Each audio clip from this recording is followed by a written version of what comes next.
Capítulo 1. El sufrimiento humano. Probablemente hayas abierto este libro por la siguiente razón. Estás sufriendo y no sabes muy bien qué hacer al respecto. Tal vez estás sufriendo por culpa de una depresión crónica o de un trastorno de ansiedad. Quizás tu lucha con la adicción a las drogas o al alcohol te ha estado costando la vida misma en el inútil intento de atenuar tu dolor, o puede que tu relación se tambalee o que tú te estés preguntando si tu vida tiene sentido. Puede que hayas estado en una y otra terapia intentando hacerte con el control de tu torbellino interno. O tal vez seas uno de esos millones que se sienten bloqueados, no vitales y comprometidos con la vida, sino distantes, apagados, embotados o sobrepasados. Si ya llevas un tiempo luchando, probablemente te habrás atormentado a ti mismo con diferentes formas de ¿por qué? ¿Por qué no puedo superarlo?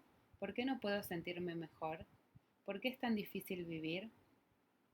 ¿Por qué no ha funcionado la terapia conmigo? ¿Por qué no puedo ser una persona normal? ¿Por qué no puedo ser feliz? Es probable que te sientas un poco víctima con preguntas que no parecen tener respuestas adecuadas. Arrinconado por tu dolor emocional y tu lucha contra él, puede que sientas que tu vida se va estrechando cada vez más a tu alrededor. Si has estado empeñado en una guerra semejante dentro de tu cabeza, ¿qué te, ¿qué te parecería si en lugar de empeñarte en ganarla, encontraras el modo de salir de ella? Esto no quiere decir que la guerra se vaya a acabar, puede que continúe. Más bien, significaría que tú ya no ibas a seguir viviendo en la zona de combate con tu supervivencia psicológica dependiendo, al parecer, del resultado de la guerra. ¿Qué tal si fuera posible una cosa así? Este libro te invita a que examines tus puntos de vista no solo en relación a lo que es el dolor psíquico y cómo funciona, sino sobre la verdadera naturaleza de tu conciencia, incluso de tu identidad, es decir, sobre quién crees que eres tú mismo. Ningún tema resulta demasiado básico cuando hay que prestarle atención. Los conceptos y métodos que vas a encontrar aquí puede que te choquen un poco. Al principio, algunos pueden resultar difíciles de asimilar e incluso pueden desafiar las soluciones que has aprendido a darle a tus problemas. Tenemos 3 ruegos que hacerte. El primero es que seas persistente y te comprometas activamente con el texto. Algunas veces te puede parecer un camino con baches. Lo que te pedimos es solo que te mantengas firme y que pruebes seriamente los métodos que vamos a poner sobre el tapete. Puede que aquí haya realmente algo que te sea útil, pero no lo sabrás a menos que aprendas a utilizar los conceptos y métodos antes de pretender evaluar su impacto real sobre tu vida. La segunda petición es que no dejes de ser honesto contigo mismo. No te pedimos que creas lo que aquí hemos escrito. Lo que te pedimos es que consideres directamente tu experiencia sin parpadear. Utiliza este libro como una oportunidad para explorar lo que a ti te resulta realmente cierto. Por el momento, deja de lado las expectativas de los demás, las demandas de cuantos te rodean, lo que te has dicho durante tanto tiempo que era cierto, o incluso lo que te pueda decir tu mente si resulta que todo eso contradice lo que te sugiere tu experiencia directa. Como en realidad no vamos a poder estar contigo, acompañándote, mientras tú pones en práctica estos métodos, vas a tener que confiar en tu propia experiencia para saber si el enfoque que aquí se describe te resulta útil para ayudarte a la larga.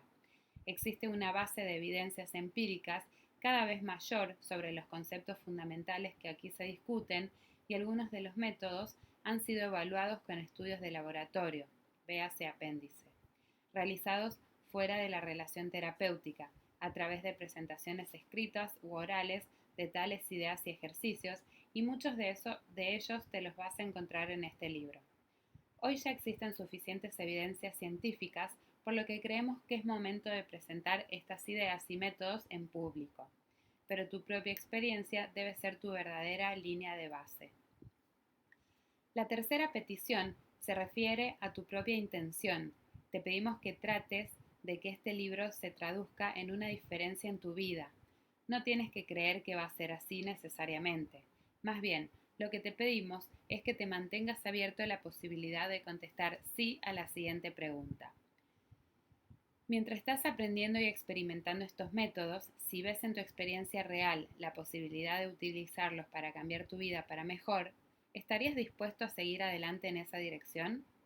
Si tu respuesta es sí, entonces estamos listos para empezar. Si es no, recuerda, sé honesto. Sería buena cosa determinar la magnitud de tu resistencia al cambio y también sería interesante que consideraras si tal resistencia actúa a favor de tus mejores intenciones. Antes de comenzar, será conveniente un poco de información para el consumidor. ACT es parte integrante de una escuela de psicología clínica comprometida con el diseño de métodos de tratamientos basados en principios científicos. Si tú estás experimentando problemas importantes en alguna área y no has seguido un tratamiento terapéutico planificado con un terapeuta conductual, cognitivo o con algún otro profesional que utilice métodos basados en investigaciones científicas, deberías procurarte uno. En tal caso, este libro puede ser utilizado, además de la terapia, con un terapeuta que entienda el enfoque. Véase el apéndice con sugerencias para la búsqueda de esa clase de terapeutas. Una base de evidencias científicas cada vez más amplia apoya el empleo de estos métodos en el contexto de la psicoterapia. El sufrimiento humano es universal.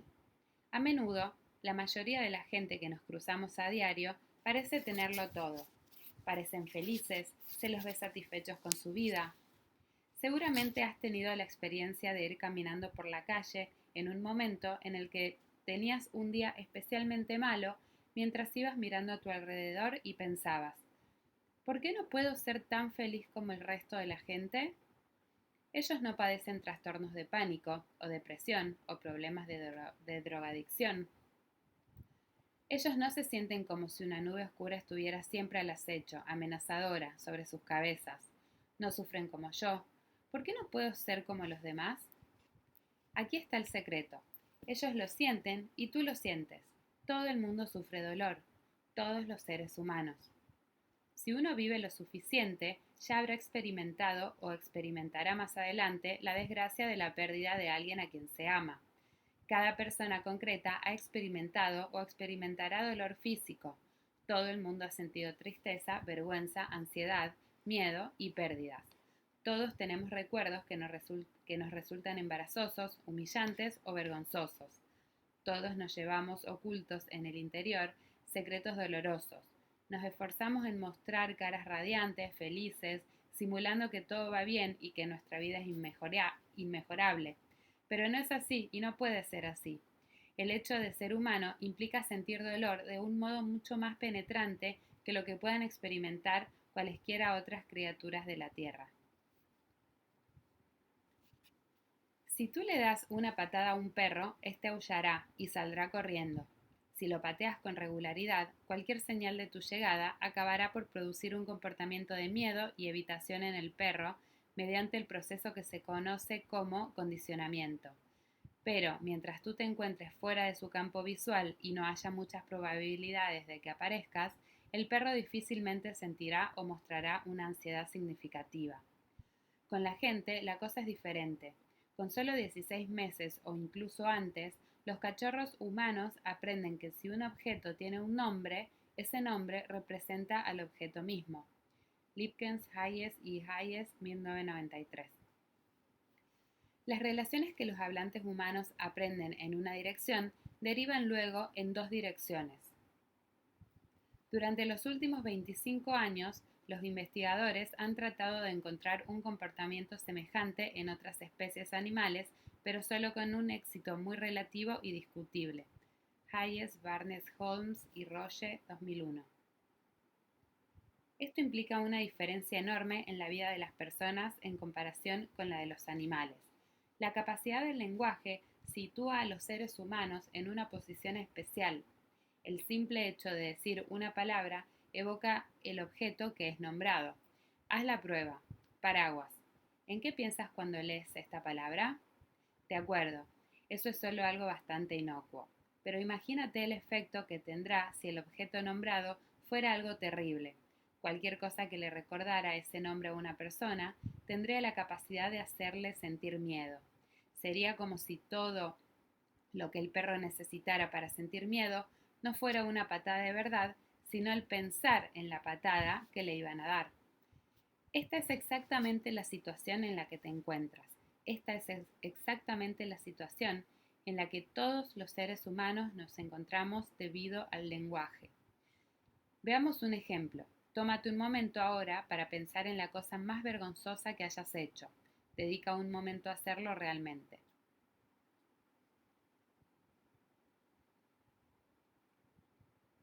¿Qué has sentido?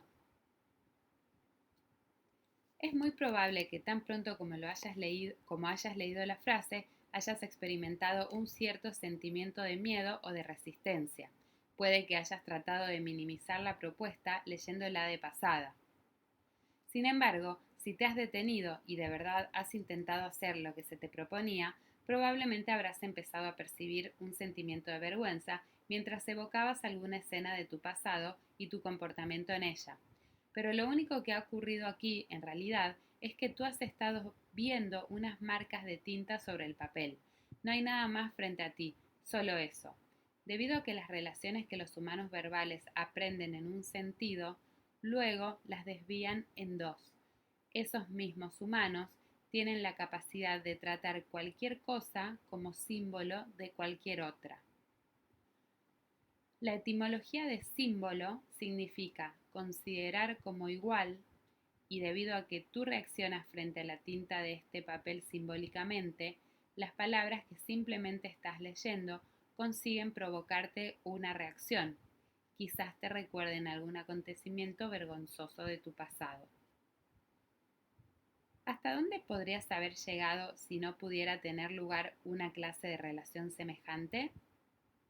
El perro sabe cómo evitar el dolor, evitándote a ti y a tu pie. Pero, ¿cómo puede una persona evitar el dolor si en cualquier momento, en cualquier lugar, el dolor puede ser evocado en el interior de su mente por cualquier otra cosa que tenga alguna relación con ese dolor? La situación es incluso peor de lo que parece. No solo no podemos evitar el dolor apartándonos de las situaciones dolorosas, el método del perro, sino que incluso las situaciones placenteras nos pueden evocar sufrimiento. Suponte que alguien muy querido ha muerto recientemente y hoy mismo estás contemplando una de las puestas de sol más hermosas que hayas visto en tu vida. ¿Qué pensarías? Para los seres humanos, evitar las claves situacionales del dolor emocional no tiene muchas probabilidades de éxito a la hora de suprimir los sentimientos negativos, porque lo único que se necesita para activarlos en la mente es una clave arbitraria que evoque las relaciones verbales adecuadas. El ejemplo de la puesta de sol demuestra el proceso. Una puesta de sol puede evocar toda una historia verbal, es hermosa, y las cosas hermosas son cosas que uno desea compartir con otros. Ahora bien, no puedes compartir esta puesta de sol con tu amigo ausente y ahí estás tú, sintiéndote hundido en el preciso instante en que estás contemplando algo hermoso. El problema es que las claves con capacidad de evocar relaciones verbales pueden ser prácticamente cualquier cosa. La tinta sobre el papel que conforma la palabra vergüenza o una puesta de sol que te recuerda a una pérdida reciente. Actuando a la desesperada, los humanos intentamos llevar a cabo una acción en apariencia muy lógica. Empezamos por intentar evitar el dolor mismo. Desgraciadamente, como discutiremos con mayor detalle a lo largo del libro, algunos métodos para evitar el dolor resultan patológicos en sí mismos. Por ejemplo, la disociación o la utilización de drogas ilegales puede reducir el dolor temporalmente, pero el dolor regresará con más fuerza que antes y conseguirá provocar aún mayor daño. La negación y el embotamiento reducirán el dolor, pero pronto causarán más dolor aún que el que han evitado. La posibilidad constante del dolor psíquico es una carga amenazadora a la que todos tenemos que enfrentarnos. Es como el elefante en el cuarto de estar que nadie menciona nunca. Todo esto no significa que tengas que resignarte a caminar penosamente, cargando con el sufrimiento a lo largo de toda tu vida. Dolor y sufrimiento son dos cosas muy distintas y estamos convencidos de que existe una forma de cambiar la relación con el dolor y así vivir una vida buena, tal vez una vida grande, aun a pesar de que seas un ser humano cuya memoria y habilidades verbales sigan haciendo posible que vuelvas a experimentar dolor en cualquier instante. El enfoque que vamos a examinar en este libro viene sugerido por la palabra sufrimiento. La raíz de sufrimiento es la palabra latina ferre, que significa soportar o llevar. La palabra inglesa ferry proviene de la misma raíz. El prefijo suf es una versión de sub y en esta forma significa desde abajo, arriba y lejos. En otras palabras, el sufrimiento no solo implica tener algo que llevar, también implica moverse, continuar. La palabra sufrimiento conlleva la idea de que hay un peso que no estás dispuesto a llevar o que eres incapaz de llevar, tal vez porque te parece demasiado pesado, demasiado desagradable, o porque crees que está fuera de tu alcance.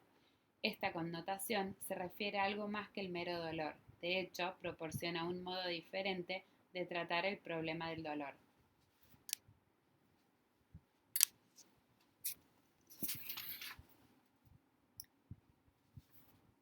Ejercicio: tu inventario de sufrimiento. Nos gustaría que hicieras una lista de todos los temas que en el momento actual te supongan algún problema psicológico. Puedes utilizar la columna de la izquierda del registro que te damos a continuación. No anotes elementos meramente externos o situacionales, como si no tuvieran relación alguna con tu reacción ante ellos. En este libro vamos a centrarnos en tus reacciones. Algunos de tus problemas psicológicos pueden estar claramente relacionados con situaciones concretas, otros puede que no. Por ejemplo, mi jefe no sería un buen ejemplo de problema que tal vez te esté afectando, pero sentirme frustrado con mi jefe o sentirme relegado por mi jefe sí que serviría. La columna de la izquierda puede incluir cualquiera de tus pensamientos, sentimientos, recuerdos, impulsos, sensaciones corporales, hábitos o tendencias que te estén causando alguna perturbación, ya sea por sí mismos o en combinación con sucesos externos. No te lo pienses demasiado, simplemente escribe aquello que te preocupa y te produce dolor. Sé honesto y concienzudo a la hora de redactar tu inventario de sufrimiento en el espacio que viene a continuación. Una vez que hayas completado tu lista, vuelve atrás y piensa durante cuánto tiempo han sido un problema para ti estos temas. Anótalo también.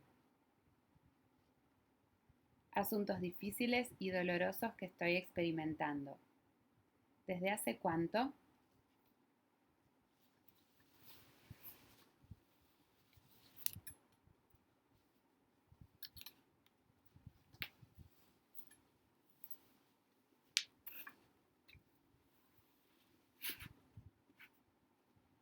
Ahora nos gustaría que organizaras tu lista. Empieza por repasarla y ordenar los elementos en función del impacto que hayan tenido sobre tu vida. Luego, en el espacio que sigue, vuelve a escribir esos mismos elementos, pero ordenados. El orden puede ir desde los elementos que te están causando más dolor y problemas en tu vida a los que te causan menos problemas. Vas a utilizar esta lista como guía a lo largo del libro. Te pediremos que vuelvas a esta lista como elemento de contraste en relación a los acontecimientos y factores que te están causando dolor. Por último, en la zona de la derecha de esta lista, traza flechas entre los elementos que se relacionen entre sí.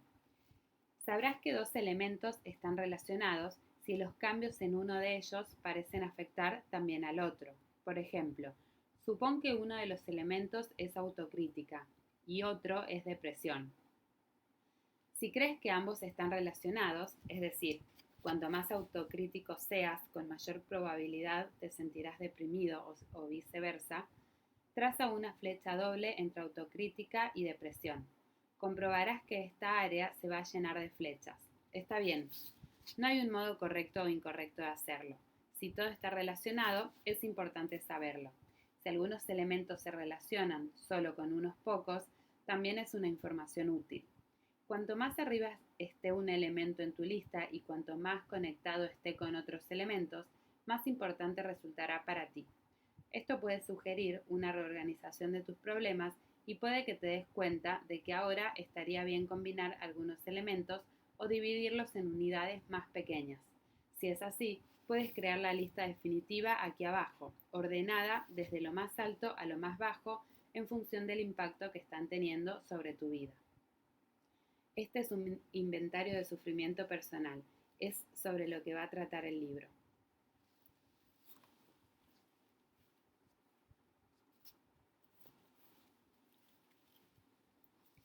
El problema del dolor.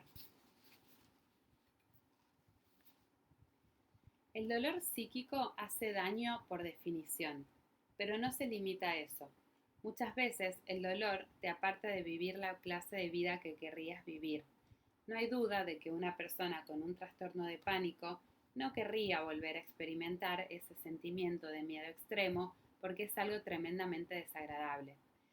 Pero de ese malestar forma parte también el hecho mismo de que el pánico nos está obstruyendo el camino del vivir mismo. Si sufres un trastorno de pánico, puede que te sientas demasiado asustado para implicarte en actividades que en una situación normal llevarías a cabo por el propio miedo a que el pánico pueda ser acto de presencia. Puede que ya no te atrevas a ir al supermercado porque temes que allí podría darte un ataque de pánico. Tal vez te sientas incómodo en reuniones sociales porque no quieres que nadie se dé cuenta de tu pánico. Tienes amigos con los que te sientes seguro, pero también dependes de sus propios programas y disponibilidad. Empiezas a vivir tu vida adaptándola a tu problema y el resultado es que la vida se te va volviendo más y más limitada y cada vez menos flexible. Es conveniente que te des cuenta de hasta qué punto el pánico que sientes se está convirtiendo en tu principal foco de atención, ya que llega a interferir en todas tus demás actividades. Una forma de llegar al núcleo de ese problema es que te imagines en qué cambiaría tu vida si el pánico desapareciera. Imagina que alguien te ha tocado con su varita mágica y tu pánico se ha esfumado. Imagina que despiertas una mañana y de pronto, sin ninguna razón, la depresión crónica que te han estado padeciendo durante todos estos años, o puede que la ansiedad o la preocupación o cualquier conflicto emocional que experimentes, ha desaparecido. La nube se ha despejado y el dolor ha terminado. ¿Qué harías? No se trata de una pregunta retórica. Tómatela literalmente. ¿Qué harías? ¿Cómo querrías que fuera tu vida? ¿Hasta qué punto tu lucha psíquica ha estado interfiriendo en tus metas y aspiraciones? Vamos a exponerlo en el ejercicio siguiente. Ejercicio. El dolor ha desaparecido. ¿Y ahora qué? Sí. Ya no fuera un problema para mí. Entonces yo podría... Si no tuviera... yo podría... Nos gustaría que completaras los espacios en blanco de las frases anteriores, pero antes permítenos explicarte cómo hacerlo. Toma un elemento de tu inventario de sufrimiento. Puedes elegir uno cualquiera, pero sería mejor que empezaras con algo que hayas colocado en los primeros puestos de tu lista y que se relacione con otros elementos. Probablemente ese va a ser un asunto que esté interfiriendo en gran medida en tu vida. Empieza por anotar tu problema, pero no escribas aún qué harías si ese problema hubiera desaparecido. Ahora piensa qué harías si ese sufrimiento desapareciera de pronto. Lo más importante de este ejercicio no es pensar lo que te podría gustar hacer un día determinado si tus problemas ya no estuvieran atormentándote. La idea no consiste en celebrarlo diciendo, Mi depresión ha desaparecido, me voy a Disneylandia. De lo que se trata es de que pienses de un modo más amplio en cómo cambiaría el curso de tu propia vida si esa lucha continua con el dolor emocional ya no fuera un asunto a tener en cuenta. No te preocupes si crees que no te va a resultar una experiencia agradable. Vamos a trabajar mucho más con estos temas a lo largo del libro. Déjate conducir por tu propio instinto. En algún lugar, en tu propio interior, sabes cuáles son las cosas que de veras te importan. Concéntrate en ellas. Si la ira ya no fuera un problema para mí, podría tener más relaciones íntimas. Si no tuviera tanto estrés, trabajaría más en mi carrera e intentaría encontrar el empleo que siempre soñé tener. Si no me sintiera tan ansioso, viajaría y participaría de una manera más plena en la vida. Ahora, vuelve atrás y completa las líneas en blanco sobre lo que harías si tu dolor desapareciera. Sé honesto contigo mismo y piensa en lo que realmente quieres. Piensa en aquello que consideras valioso, en lo que da sentido a tu vida. Hagámoslo una vez más, pero esta vez con un área distinta de sufrimiento, aunque ciertamente tampoco estaría contraindicado que hicieras este ejercicio con todos los elementos de tu inventario de sufrimiento. Esta vez elige otro elemento, distinto al primero, que esté afectando a un área diferente de tu vida, aunque después de pensártelo puede que te des cuenta de que no son tan diferentes como parecían a primera vista. Si ya no fuera un problema para mí, entonces yo podría Si no tuviera yo podría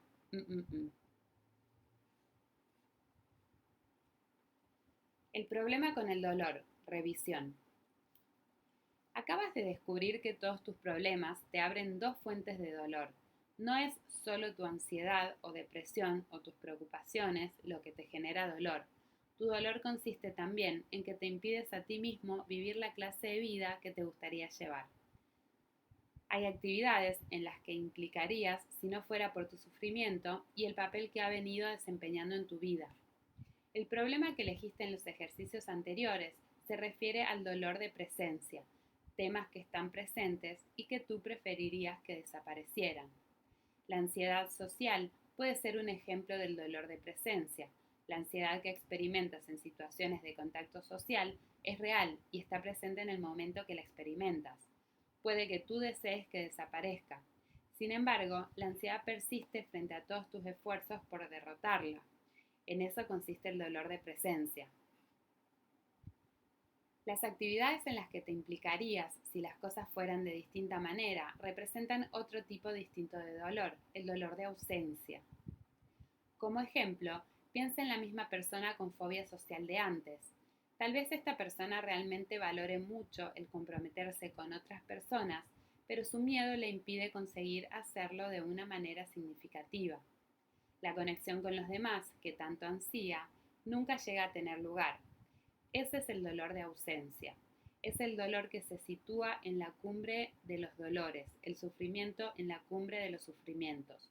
No solo tienes que arreglártelas con el dolor inmediato que se deriva de tus pensamientos, sentimientos y sufrimientos físicos, también tienes que luchar con el dolor producido por el hecho de que tu propio dolor te impide vivir la clase de vida que a ti te gustaría llevar. Mira si esta frase se puede aplicar a tu caso. Generalmente, cuanto más vives tu vida tratando de evitar el dolor de presencia, solo consigues un dolor mayor, especialmente bajo la forma del dolor de ausencia. Recuerda que te hemos pedido honestidad y apertura a tus propias experiencias, incluso aunque no te parezca lógico que todo esto tenga que ser así, mira y comprueba si es o no cierto para ti. Mientras más te empeñabas en librarte del dolor de presencia, mayor dolor de ausencia has estado experimentando. Si es esto lo que te ha ocurrido, tal vez hayas sentido que la vida se cerraba a tu alrededor.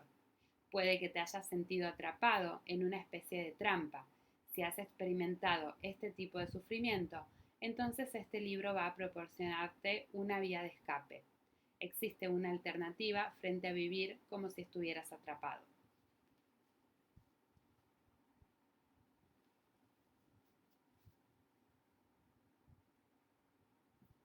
Vivir una vida valiosa, la alternativa. A menudo nos fusionamos con nuestro sufrimiento y empezamos a juzgar nuestra vida en función de cómo nos sentimos o dejamos de sentirnos en todo cuanto hacemos. En cierto sentido, nos convertimos en nuestro propio dolor. Las respuestas que has completado en las frases de los ejercicios anteriores contienen la simiente de otra clase de vida, una vida en la que no estés fusionado con tu dolor o la habitación de tu dolor, sino con la clase de vida que realmente quieres vivir. Este libro no trata de solucionar tus problemas al modo tradicional, sino más bien a través de un cambio en el sentido de tu vida, de manera que tu vivir se centre más en aquellas cosas que valoras. De esta manera, además, el incremento innecesario del dolor se detiene. Cuando esto ocurre, los temas vitales con los que has estado debatiendo empiezan a perder fuerza, tu vida comienza a abrirse y se hace más amplia, más flexible y significativa. Te pedimos que le permitas a esa vida que tú valoras la posibilidad de que se convierta en tu guía mientras lees estas páginas y trabajas en los ejercicios. No te pedimos que salgas adelante y empieces una vida diferente justo en este momento. Antes hay mucho trabajo que hacer. Nada de esto va a ser fácil porque las trampas que nuestra mente nos ha preparado van a seguir estando tendidas. En nuestro trabajo de terapia de aceptación y compromiso, ACT, hemos desarrollado una serie de tácticas que parecen darle a la gente que las utiliza el poder de mejorar su vida y desmantelar las trampas problemáticas y callejones sin salida.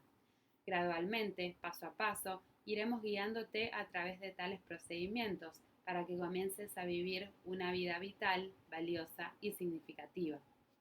Si estás dispuesto, comenzamos.